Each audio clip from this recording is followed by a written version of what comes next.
how many partners do you have? Just him. I just wanted him to love me, to notice me.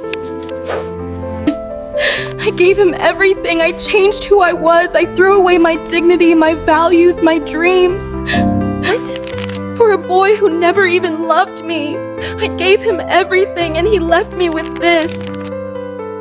Before you scroll past this, I need to tell you something.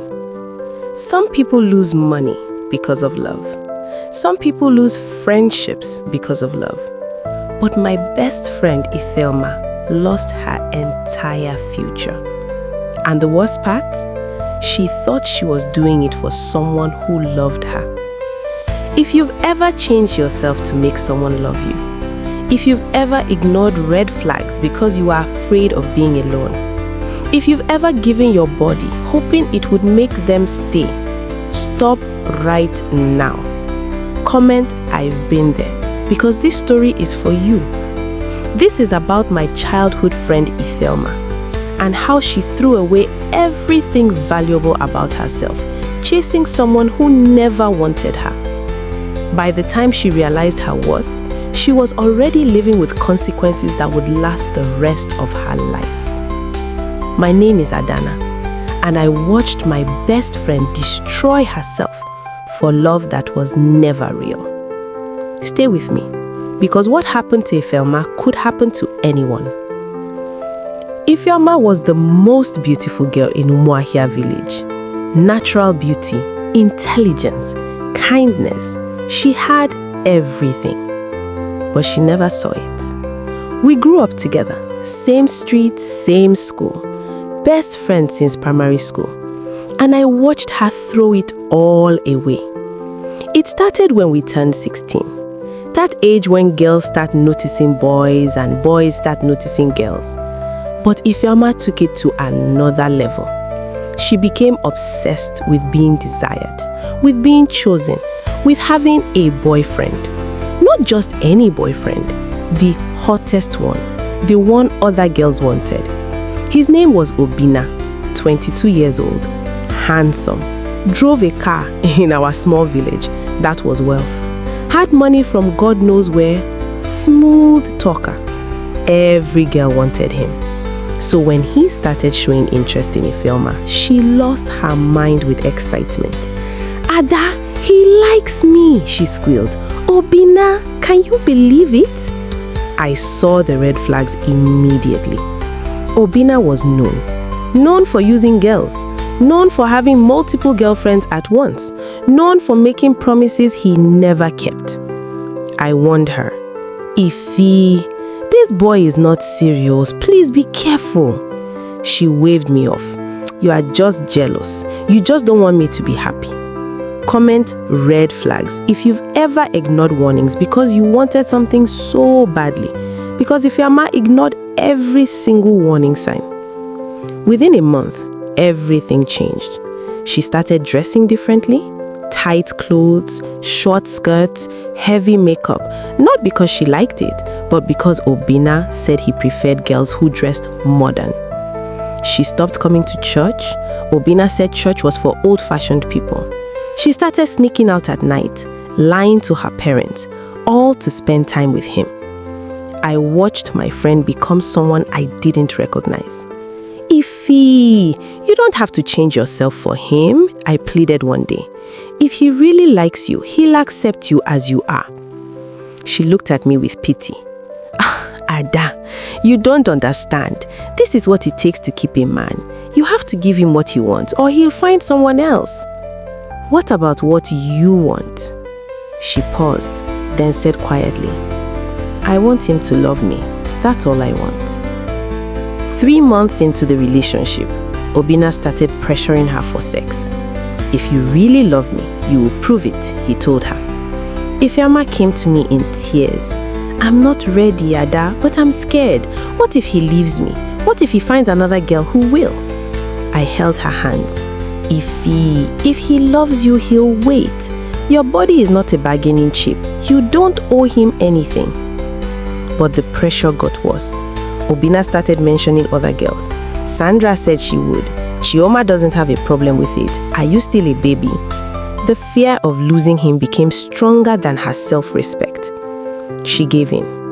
Drop a comment if this is breaking your heart, because what happened next destroyed her life. After she slept with him, everything changed again. Obinna stopped calling as often, stopped taking her out, started making excuses. Ifeoma panicked.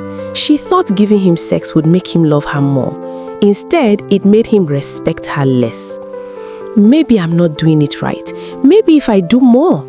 She became desperate, clingy, started dressing even more provocatively to keep his attention, started competing with his other girlfriends. Yes, he had others all along. Her grades dropped, she stopped caring about school. Her whole world became about keeping this boy who clearly didn't want to be kept. Then she started getting sick. Constant fever, fatigue, weight loss, strange rashes. Go to the hospital, I begged. She insisted, it's nothing, just stress. But it wasn't stress. 6 months after sleeping with Obinna, Ifeoma tested positive for HIV. Are you still breathing? Comment HIV, because this is the reality. This happened. This is happening right now to someone. When she got the diagnosis, I was with her at the health center. The nurse asked gently, have you had multiple partners? Ifeoma shook her head. Just one, my boyfriend. And him? Ifeoma's face crumbled. I don't know. I think he had others. He did. Many others. And he knew. He knew he was positive, and he infected them anyway. Ifeoma's parents found out, the village found out, everything exploded. But the worst part? Obinna disappeared, moved to another state, blocked her number, vanished like smoke. The boy she changed herself for, the boy she gave her body to, the boy she thought she couldn't live without. He left her with a lifelong illness and never looked back. Share this right now if you know someone living Ifeoma's story, because the lesson hasn't ended. Ifeoma fell into depression, deep, dark depression. She couldn't face her parents, couldn't face the village gossip, couldn't face the future of living with HIV. I gave him everything. I changed who I was. I gave away my dignity, my values, my dreams. For what? For a boy who never even loved me. Why, Ada? Why wasn't I enough just being myself?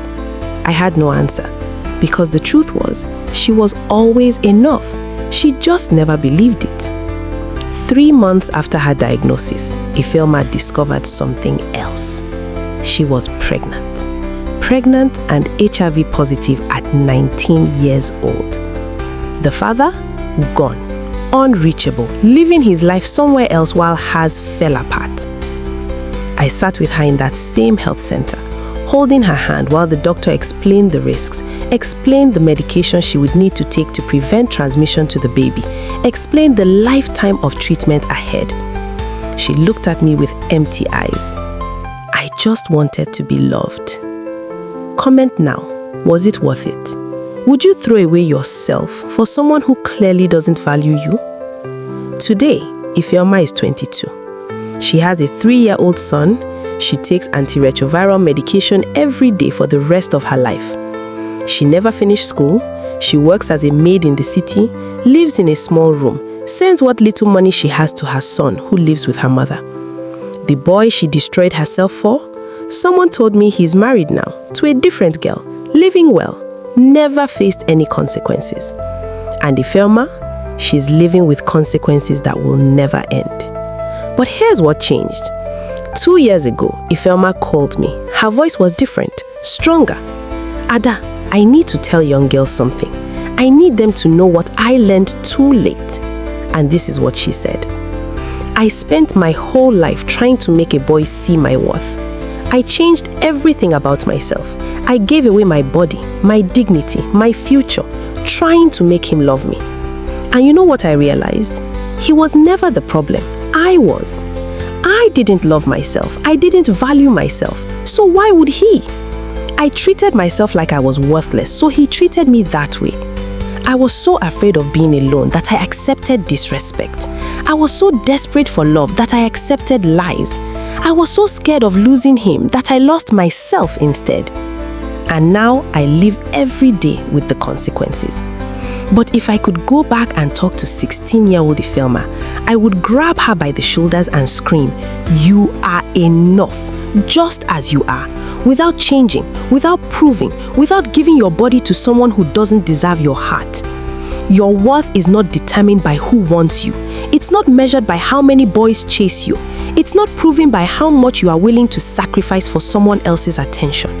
You are valuable because you exist, because you are fearfully and wonderfully made, because you have dreams and talent and a future that no boy should be able to destroy. Don't lower your value trying to convince someone to see it. The right person won't need convincing." My name is Adana. This is Ifeoma's story, and it's a warning written in tears, regret, and a lifetime of consequences. Don't let it be your story too.